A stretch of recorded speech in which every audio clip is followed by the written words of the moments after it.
So, with her story, How I Learned to Stop Worrying and Commit to a Life in the Theater, please welcome to the mass stage, Nadine Schmidt. Hello. Hello. So, it's 1981 and I'm a sophomore in high school, and I am standing downstage center on a temporary stage in the gym at Lincoln High School in Tallahassee, Florida, with two other girls, Jenny and Chris. And the show is Camelot, and the song is Guinevere, and we are playing Ladies of the Court. We're ladies in waiting to Queen Guinevere.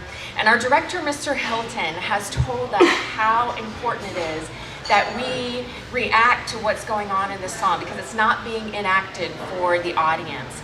So Guinevere's been sentenced to burn at the stake for adultery, and Lancelot comes in to rescue her, and a terrible, terrible violent battle breaks out between Lancelot and King Arthur. And as the performance is going on, I find myself just so caught up in imagining this scene in front of me and the tragedy and the drama of it, that by the end of that song, I am in tears and I am calling out to Guinevere. And I realize now, looking back, that that was the moment that I fell in love with acting. It's one of those sublime moments of immersion that actors have, where you really feel like you're that character and you're living in those circumstances. And I was 15 though, and I didn't realize what a momentous thing had just happened to me. So I spent the rest of my high school time kind of having a once-a-year fling with acting in the musical every spring. And as I got close to graduating from college, I think graduating from high school, one of the reasons why I didn't do more theater, I think, in high school was that theater was acting was this foreign and kind of magical thing to me. Like, stepping into a role and stepping onto stage was kind of like stepping into Narnia. And because theater just wasn't a part of my life. I come from a really hard-working, working-class family. My dad was a construction worker, a welder and a pipe fitter, and my other family members were and are truck drivers and waitresses and fishermen, and we didn't go to the theater. Nobody in all of the family that I know and have researched was ever involved or interested in theater in any way. So as I approached the end of my time in high school and was about to graduate, it was sort of an unspoken understanding that I would be going to college, that I in fact would be the first person in my family to go to college. And as it turned out, I went far away to New England, to a college that had a lot of history and tradition, very academically and extracurricularly rigorous. Some people might even say competitive. And at my college, there were no applied majors. So you could not major in business or take classes in business or accounting or education or journalism or theater. But there was a really, really rich, completely student-driven extracurricular theater world. And there would be like 10 or 12 shows a semester that were directed and acted and designed and sometimes written by students. And they were done on shoestring budgets in dining halls and basement rooms and anywhere they could find a space. And that whole world was fascinating and wonderful to me, and also really, really, really intimidating. Because all the people who were doing that seemed to know so much more about theater and about acting than I did. They were like the people who grew up in Narnia and lived there all the time. And so I spent the first half of my college years kind of having a crush on acting from a distance and watching sort of enviously and shyly from afar while other people flirted and went out with acting. And finally, in my junior and senior year, I finally got up the courage to go through this gauntlet called common casting, which is where a couple hundred or so hopeful undergraduate actors would audition for all the student directors on one night. And really harrowing experience, but it turned out great. I got cast in one show each year, my junior year, senior year. And the experience of getting cast and of working with my peers on the show And even when the reviews would come out in the student paper, and the student reviewers could be tough. They were insightful and they could be really tough. Getting a nice comment from them, it sort of helped me feel validated that maybe I could do this. I could be part of this world and not have to feel out of my league. When I got close to graduating from college, I knew, coming from my background, that the expectation was when I graduated from college, I would get a good job. It was really, really important to my parents that I end up more financially secure and stable than they had been.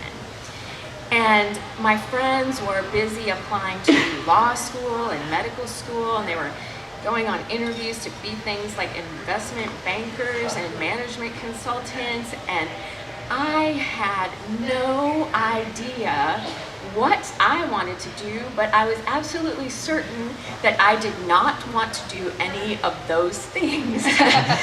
So I did what a lot of us do when we don't know what we want to do. And I went back home. I went back home to Tallahassee. And I was fortunate because within a couple of months, I got a good job, actually the first in a succession of good jobs. And it may not have been as prestigious as some people might have thought or wanted, but it was a good job. And around that same time, I started to go to auditions. Tallahassee had and has a small but vibrant theater community. And I started getting cast regularly, and so I was acting pretty much continuously. And sometimes I even got paid to act, which was great, not for the money itself, but because somebody valued the acting enough to pay for it. And so that's how my double life started. So I'd be spending 40, 50 hours a week in my good job and 15, 20 hours a week acting.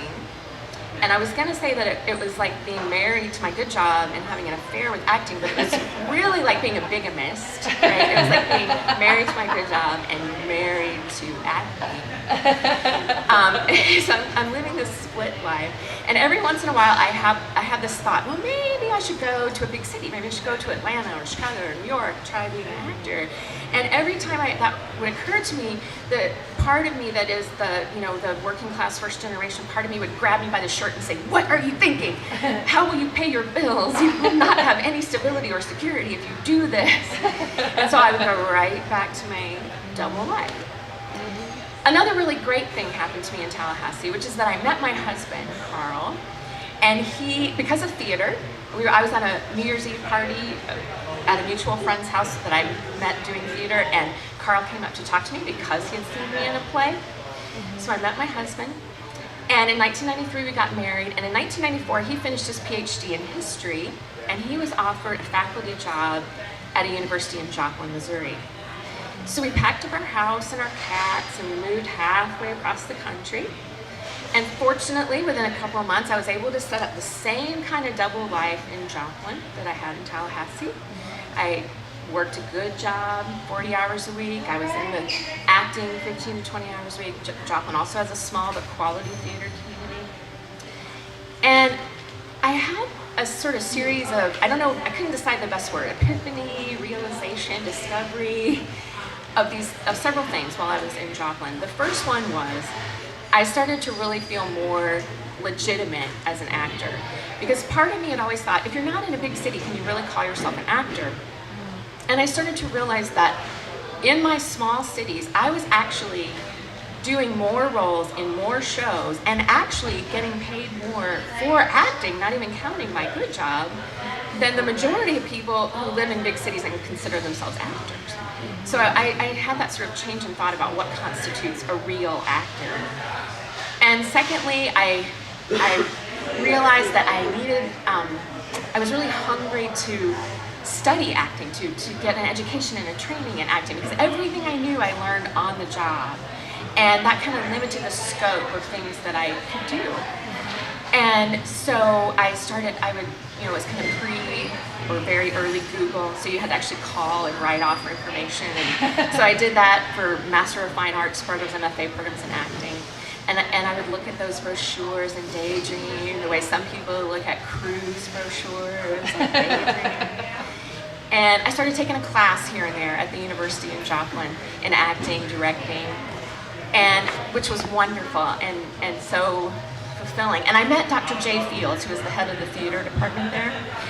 And I started observing his life, and I saw that he had the joy that he took in teaching acting and teaching directing, in working with student actors, directing them in productions, and students and alums would come in and plop down on his couch and they would talk to him about theater and about life, and I thought, this is amazing. I was like, he has a good job that is also a theater job, and I would love to do that, but it was like, how am I going to do this? You know, you can't do an MFA acting program part-time. You can't do it from a distance. You have to be there for 3 years. I'm like, how's this going to work? I'm married. I need to pay my bills. The third discovery or realization that I had was that I was getting increasingly sort of discouraged and drained by my good job. And I could have the most discouraging, draining day at work, and when I stepped into the theater in the evening for rehearsal, it was like magic. I was automatically renewed and energized and challenged and fulfilled. And I started to think back and realized that that had always been true. By this point, had been doing shows back to back for about 12 years and never once, never bored, never tired of doing that. And I thought, I think this is a sign to me that the thing that I kept trying to relegate to an avocation or a hobby was maybe really my vocation and my calling. And so, with those three things going around in my brain, I had a certain thing that happened at work that, let's just say it was the ultimate discouraging and draining thing, happened at my good job. And I'm like, that's it. I'm divorcing my good job and I'm going with acting. And I sat down to talk to my husband. I said, this is what I want to do. I want to get an MFA in acting and see where it takes me. And he gave me the great gift of his support and said, let's do it. We'll find a way to make it work. Logistically, financially, we will find a way to make it work. So, if you don't know about MFA programs in acting, they may audition and interview dozens, hundreds of people, and they're only going to take about 3 to 12. Most of those people are going to be men. Most of them are going to be under 30. And by that time, I was 35. And on top of that, I loved my husband, and I still wanted to see my husband. So I wanted to apply to programs that were close by, that I could still see him. So that meant there were exactly 2 programs for me to apply to. So I audition and interview and apply at both of those programs. First decision letter comes back and it says, thank you for your audition and application, but unfortunately, and you know the rest, right? And a few weeks later, a few agonizing weeks later, I get the decision from the second program and I'm in. So at the University of Arkansas. And I spend the next 3 years in sort of actor's heaven. I'm about 13, 14 hours a day, taking acting classes, teaching acting classes, and in rehearsal. So it's like a dream come true. The same month that I graduate with my MFA in acting, my husband is offered a job in South Dakota at SDSU. So we pack up our house and our cats and we move several hundred miles north to a larger and less populous state. And I am thinking, what the heck am I going to do with an MFA in acting in South Dakota? And I'm getting prepared to go back to my double life, this time one with probably significantly less theater in it, less acting in it. And we're going to the beginning of the year meet and greets over at SDSU, and at one of them I meet J.D. Ackman, who's the theater professor over there. And we're talking about my background, and he says, you know, I've got some colleagues over across the state line in Marshall, Minnesota at the university there, and they're looking for somebody to teach acting and directing in the spring for somebody who's on phased retirement. And inside my head, I'm going, oh, really? Could this really be happening?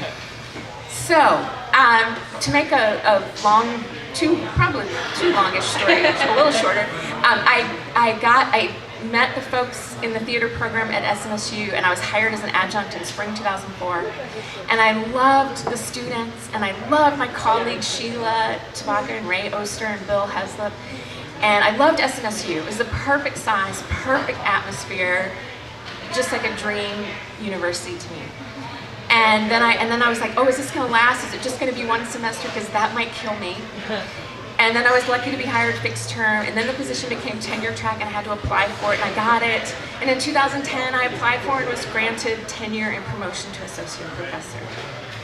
So I feel really lucky to be standing here because the 15-year-old could never imagine that I would find this place at SMSU that is now my professional home and my artistic home, a place that gave me stability, my husband and I stability, that we could start a beautiful family with our 2 boys, and that now I have a good job that is also a theater job.